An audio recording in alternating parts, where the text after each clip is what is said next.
So this little guy is about to be sacrificed, potentially, to the prototype gods. So just in case something goes horribly awry, I wanted to get some video of him as he was.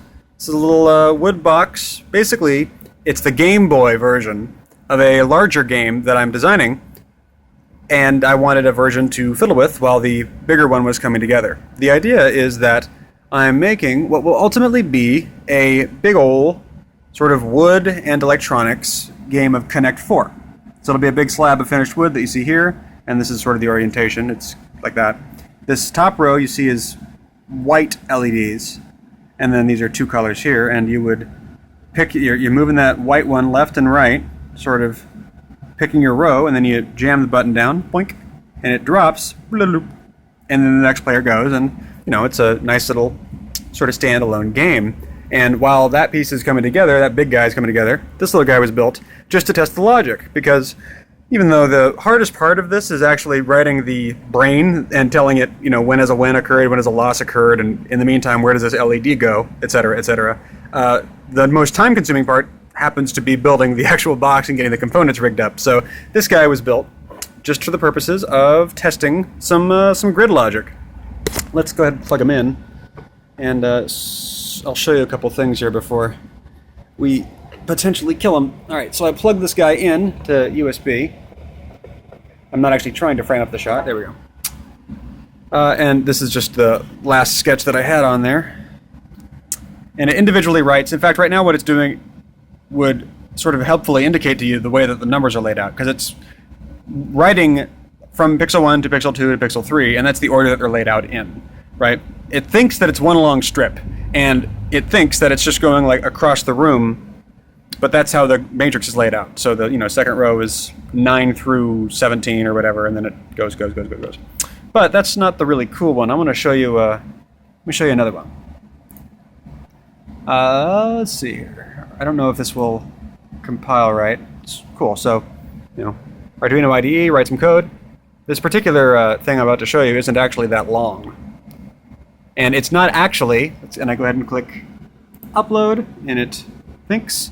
This one pauses, and then it uploads the new thing to the board. It's actually on there, you just can't tell yet. So this isn't related to Connect 4 at all.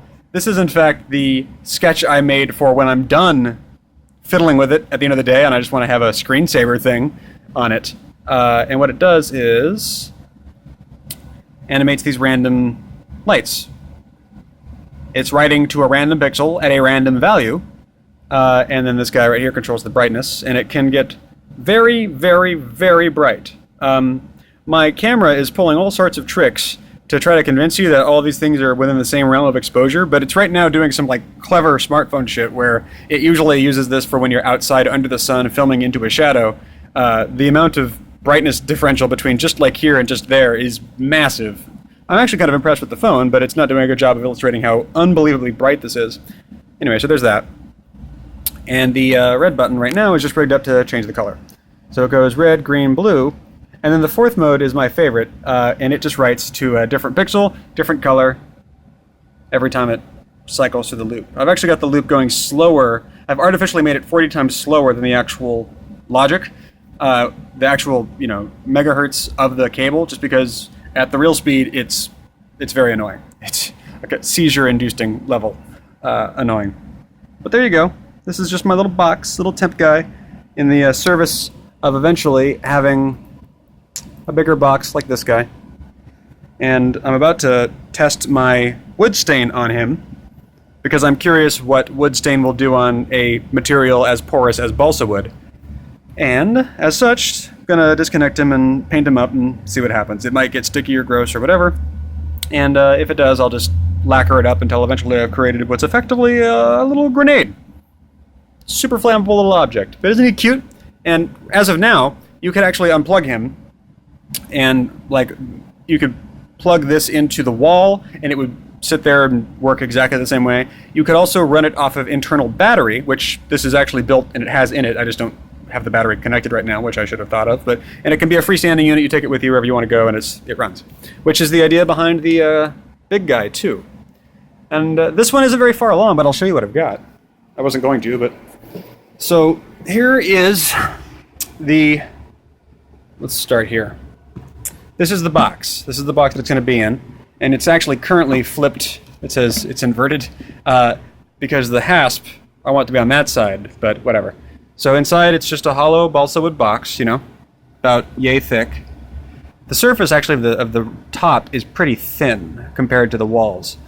And the idea is that, it's got a nice smell. You open it up and you get that, this is to wood what chicken nuggets is to an actual chicken breast, but, it still smells nice. So these are the actual pixels that I'm going to be using. This is all from Adafruit. This is the NeoPixels strip with push-through LEDs on it. All right, now I've got them, as you can see, mounted on this piece of what's effectively just generic rubber, just, hardware store rubber. I was at the mini golf place the other day, and for instance, at the base of every sort of mini fairway where the tee goes, this is what they've got sort of jammed into the ground, so you can get grip on it even if it's wet, sort of deal. It's whatever. It comes in rolls, and I got some, and literally just cut holes in it to mount these into temporarily. This rubber will not be a part of the actual box when I'm done. I just literally needed a place to put these, it's basically a Christmas tree light sort of string style thing into a grid until I have my holes drilled in this. But the idea would be that these LEDs are coming straight out of the box, so they sit up here, right? There's another temporary enclosure. This guy is for the actual controls for the board. This piece of plastic that they're in, it's currently masking taped open so I can access the board in it. Is actually also a temporary thing. Even the plastic box is going to get replaced with wood. But these are the real controllers. I got this big nice button. It's a beautiful button. I don't know how well it's coming across in video, but it's just a really satisfying looking thing, and it's solid. And then I got my big ol' knob right here. Yeah, my big ol' knob. Nice big heavy thing, and it's a rotary encoder, so it's got that sort of click, click, click, click, click, click, click sort of vibe to it.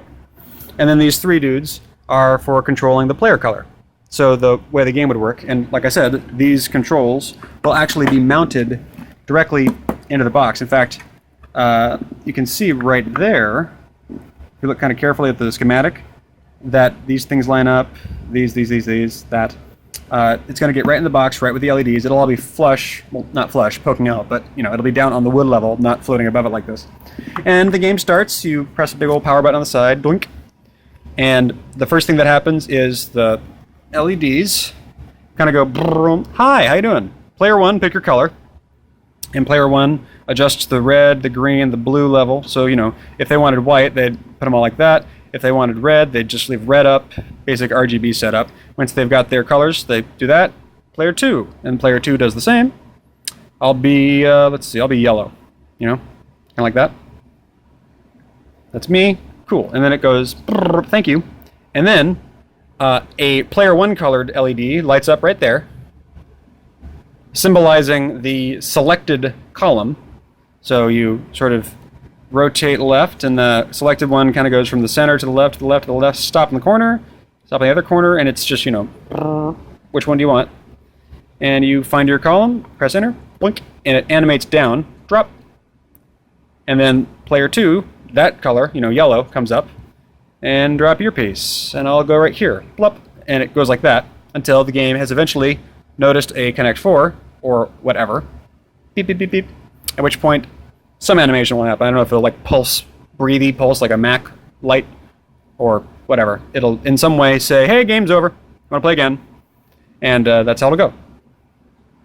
Basically, the next step here will be to get power into this board, and basically rig up this, probably still in rubber form, with this controller, and then rig this controller into the Arduino, at which point I'll be dealing with all real hardware, all the right actual controller, and the right actual lights, and my little guy over there will be no more, will be not necessary. I'll be able to do all my testing on the actual product itself. And this guy, I don't know what I'm going to do with him, but he's super adorbs, isn't he?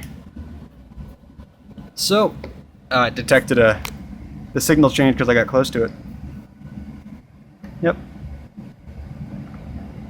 Where are you? Blue. Thank you. And rainbow. Rainbow? Rainbow. Thank you. My buttons kind of... They misbehave, and I haven't figured out exactly why for every case yet. But there you go.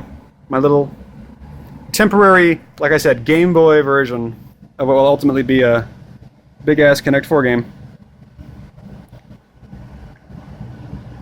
And I'm gonna test some stain on him, and the process will continue. And that's all she wrote. In fact, I'll show you one more thing. It's kind of cool. Like I said, this is just the screensaver. This doesn't have anything to do with Connect 4. But I'll show you one of the, for instance, things. Let's see. So this sketch, upload. It pauses the animation on this guy when it gets there. Pauses.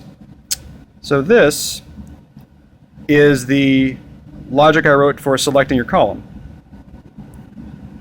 So what I hope to have happen is that it'll actually smoothly dither. So like as this one moves to that one, there'll be a period where they're both half lit sort of thing. That does not happen now.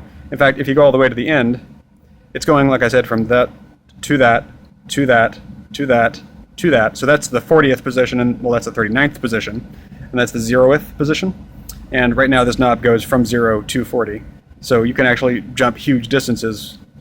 But the idea would be that it's more like, you know, just this. And the actual animation of the blink is, it looks like it's just an LED sort of turning on and turning off, but it's not. In fact, it's going through 10 stages up and 10 stages down, and it's a very smooth sort of animation. It actually hits yellow just for like 1/1000th of a second right at the very top, before going back to being shades of red. This is all super boring. Stop now? You bet. So yeah, that's Thingy's little Arduino fuckwitheries. And yeah, tonight I'm gonna paint this guy. Or not paint him, but, you know, stain him. So say good night, little box. Good night. Beep boop boop boop beep boop beep boop beep boop beep beep beep beep beep beep beep.